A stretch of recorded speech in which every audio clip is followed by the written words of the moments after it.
Hello and welcome to Misha and Dianne Watch Another World. Hello. This is week 1833 of Another World, episode 8891, the final episode of Another World. And we watched it 20 years after it originally aired. Oh, really? Yes. And so there was a reprise of the last time, and the wedding ceremony continued. Mm-hmm. And Kirkland saw the gorilla, and the gorilla, Carolyn, grabbed Cass. And there were a lot of jokes about Cass and the gorilla throughout the episode. Which apparently was a callback to an earlier storyline with Carolyn and Cass. Yeah, Cass and Felicia and Wallingford had previously had an adventure with, I think there was something to do with, I think they had stolen a semi. Oh. And either they crashed into something that released the gorilla, or the gorilla was in the semi and it escaped. So that was what that was related to. And you said that... and I think it was probably a guy in a gorilla suit. Cass, obviously. You said that Cass used to go on a lot of these kind of wacky adventures in the past. That was... Yeah, because he and Cecile had some wacky stuff. He and Felicia, because he was... So this was kind of a continuation of that. So they were calling back to that right at the very end. Some of his zany adventures. Mm-hmm. Lila said at one point, "You act like you know her." I forgot to mention... we'll do it after the summary. So anyway, Joe calls in the call to the police and orders a tranquilizer gun. The judge warns everyone he has a poker game in half an hour. So that's been a threat throughout the whole week. The judge is about to leave. So Cindy and what's his name? David, the guy with the face who was a different guy before. I don't know the show well enough to know. They're in the limo, and of course, they have only one episode to get together, so that's happening. In between scenes, they run into Cass and the gorilla. Meanwhile, Lila is soothing the baby, and Rachel and Carl are trying to get into the farce. Rachel says, "I didn't even know that Cass was seeing Carolyn anymore," which is... I think the only thing I enjoyed about the episode. And Carl says a man like Cass is bound to have a history. Then Felicia calls Sam Radcliffe, the zoo man. And a bunch of other people arrive. Phantom of the Opera joke. And Cindy spots Carolyn and Cass in a tree. And Cass gets the brilliant idea that Carolyn would be soothed by singing. So already I'm cringing, not even just from the memory of it, but the idea of it. And then Sergei shows up with a boombox, and he puts on James Brown's Get Up Off of That Thing, which I had never heard of before. But it's a terrible song, and the worst thing I could imagine is having to sing it if I were in the cast of Another World. But everyone got involved and started singing and dancing. Yeah, they were sort of choreographed as well. So.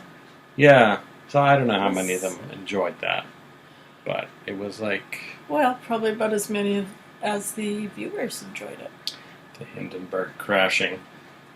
So then, basically, Sam takes the gorilla away. So now, back to the wedding.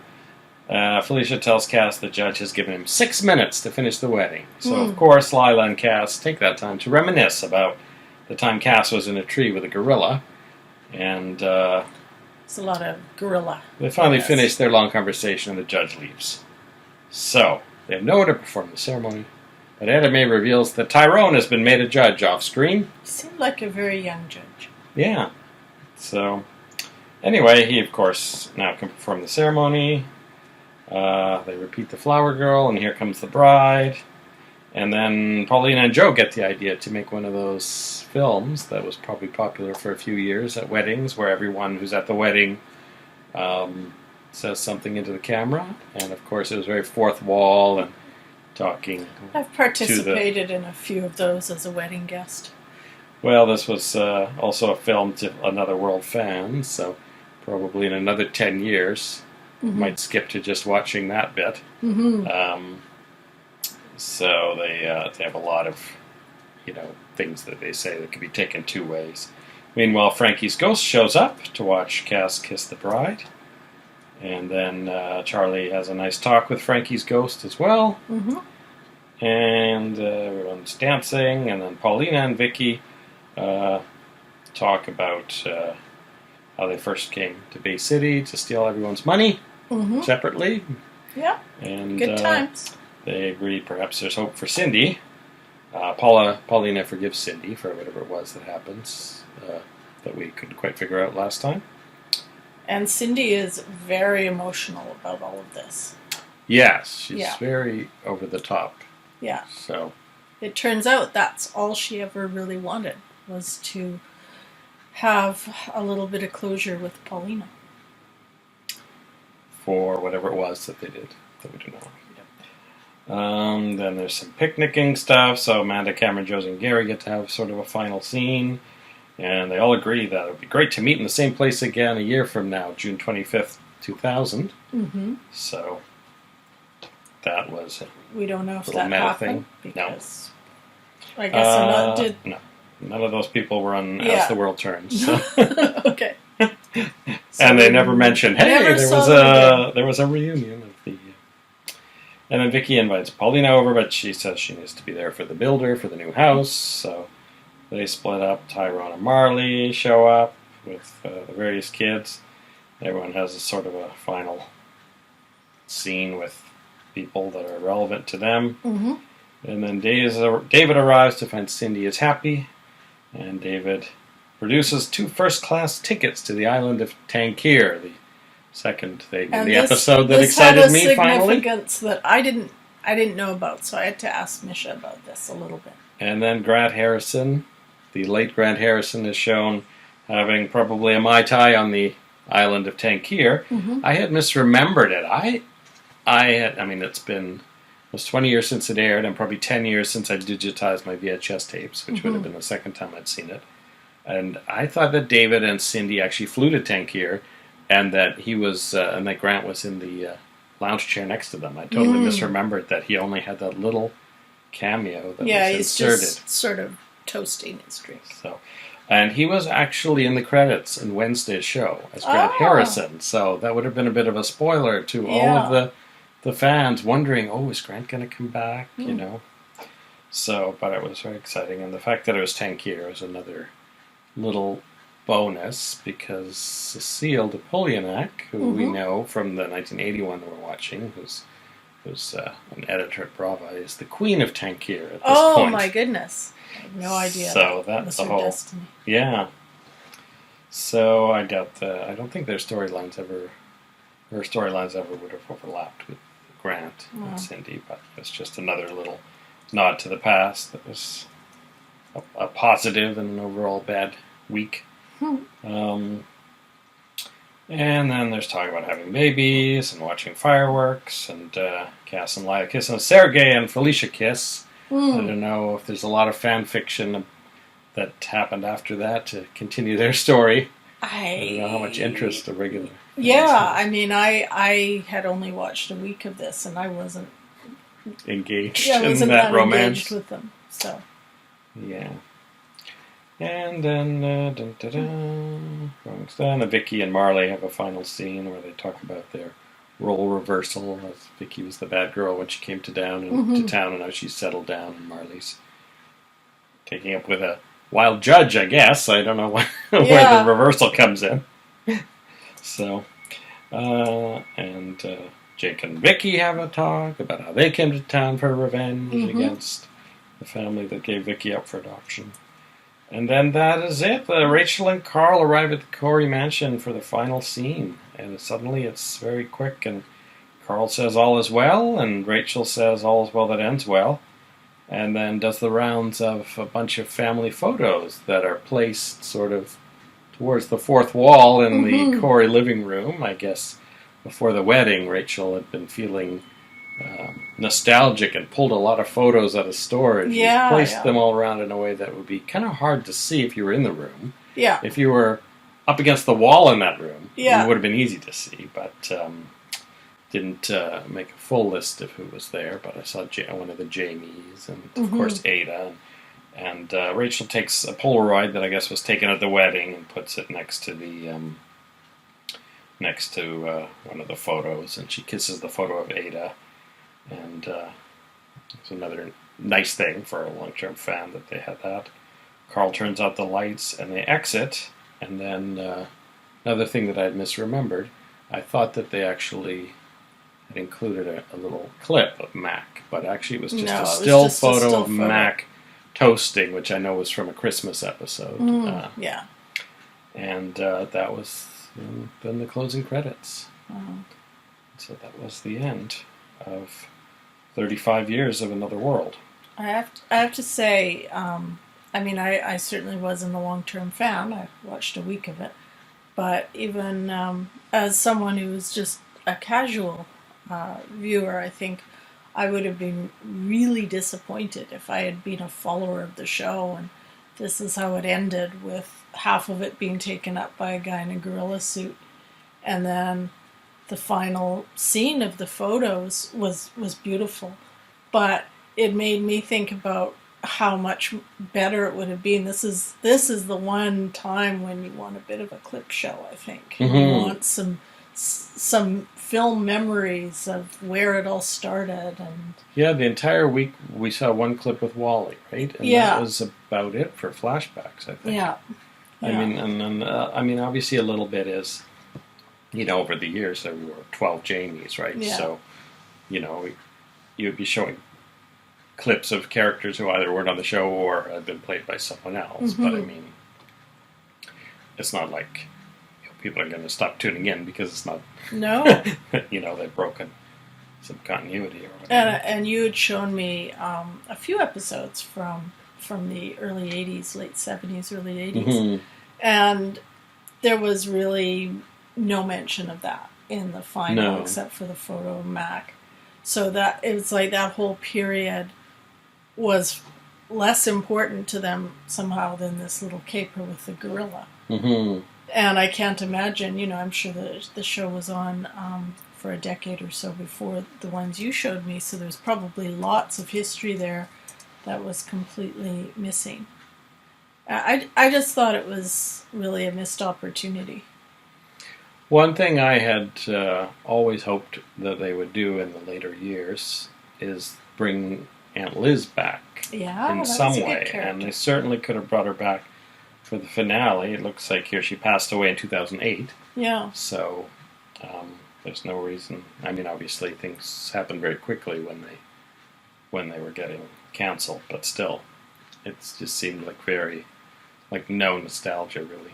Well, and we've often, over the last few podcasts, have referenced the Christophe St. John tribute they did on Young and the Restless. And obviously he died quite suddenly, and they managed to pull together a really nice little storyline and a tribute show as well, bringing in some actors who had left the show. So that's an example of something that could have been done quite quickly. Yeah, I think with the Christophe St. John they did have a few months. I think they only film a couple weeks in advance. I think they took some time to do that. But yeah, so what I was going to say at the beginning, which I forgot, is that Another World was the first soap to go to 60 minutes. And actually it was I believe it was the first half-hour soap on the air. A lot of soaps were 15 minutes before that. That may be wrong. But definitely it was the first soap... it was the first soap to debut at 30 minutes, I have written here. I think it may have debuted on the same day as another show. But I think that's correct. And the first soap to go to 60 minutes in April 1975. And the only show to go to 90 minutes in 1979. So, our podcast is the first podcast of Another World to go from audio to video in the same week. Wow. So that's another record. And we're still working out some bugs. And we may not, when we do the next podcast, we may not do video. We may just go with the audio. It depends how it goes. This is, as we mentioned early on, a test run of a week of shows before we do Misha and Dianne Watch Santa Barbara, which we are starting tomorrow, July 30th. We're filming this last episode on the 29th of July. And that will be Santa Barbara, watched 35 years after it originally aired. So that'll have a bit of a different quality than this, because this is a lot of me filling in backstory, whereas with Santa Barbara, it's all going to be new to you completely. And I'll be trying to remember things, but I won't be trying to spoil things. So. Also, as you may or may not have noticed, I'm not really a huge soap opera fan, so I don't have a lot of background in soap operas and how the scheduling works and what the history is. And you may be wondering why everyone loves Santa Barbara so much after a week. But so I'm learning and commenting at the same time. Just sort of a out there fact that I learned while doing some research for this episode is that John Littlefield and Nadine Stanovich, who play Gary and Josie, a couple on the show, they actually became a couple in this, according to the internet, the same year this aired, and they got married in 2006. Oh, so good for them. That is the only little thing I have there. So I think Rachel and Carl did some plays together after Another World went off the air. Well, we had actually seen a really old episode of Northwest Afternoon in which they phoned in because the cancellation of the show had just been announced. I think we referenced that in our previous podcast. And they actually called in together. And I think they mentioned at the time they were working on something together. It sounded like it. I'm trying to remember the name of the play, but can't find corroboration here. So that's it for Another World. Maybe if we... Yeah, to me it was kind of a sad ending. You know, I would have expected more. Well, when I would go home from university in the 90s, I would always stop at my grandmother's house and try to watch Another World with her whenever it was on. And then one day I came home and she had stopped watching Another World. Oh! It just was not the show that she was interested in watching anymore in the 90s, and it was so different. And back in the 70s, she would always talk about watching, she called it Rachel instead of Another World. And that was like the big show. And it just, mutated so much as the networks tried to figure out how to get young people to watch soap operas. And they did a lot of damaging things to it, I guess. Well, one thing I noticed about it, especially having seen a little bit of its 1980s incarnation and comparing it with some of the soap operas today, is how conventional the end was, that everyone just sort of ended up married with kids. And there was really only maybe one couple that ended up kind of moving on to a new life, kind of new opportunities. And I found that really interesting, because when I saw the 1980s version, there was a lot of action at the publishing house. There was a lot of action with some European connections people had. There was a lot of action with a shady nightclub and kind of a mafioso. Like, there were all these different plot elements, and it was just weird to me that at the end of the show it just sort of ended up with a whole handful of little happy families planning to build houses.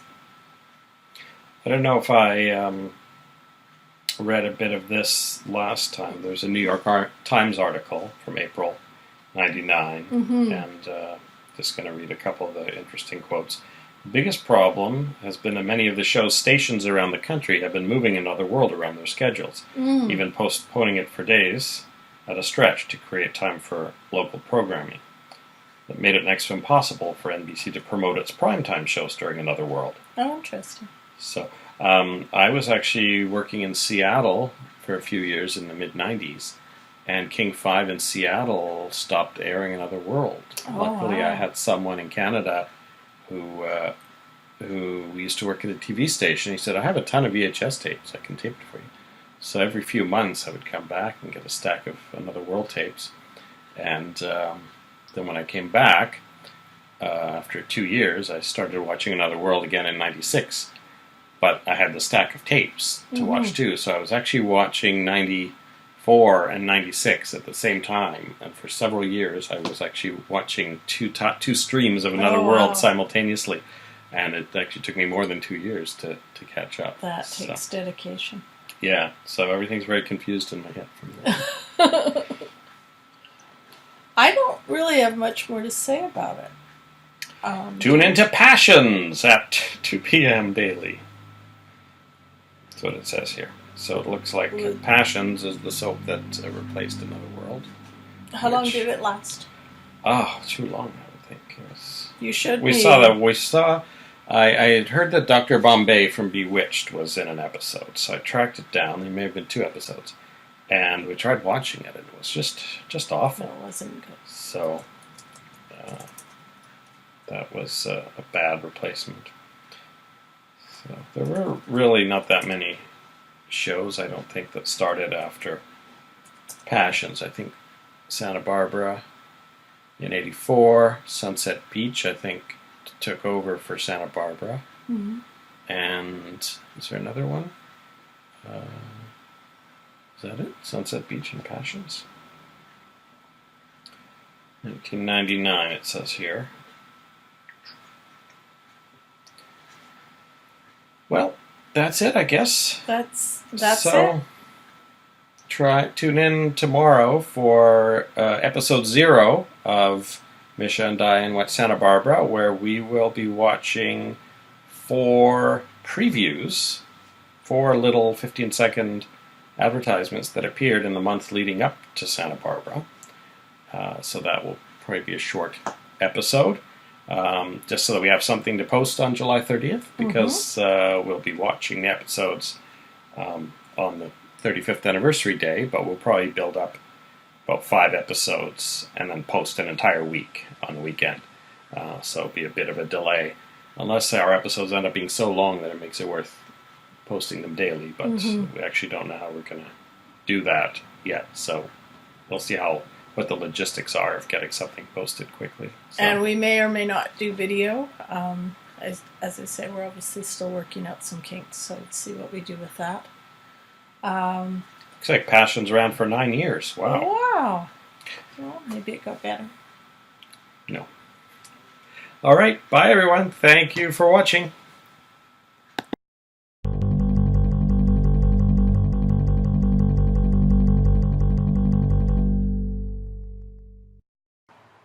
Misha and Dianne watch Santa Barbara. Hear it from the beginning, July 30th.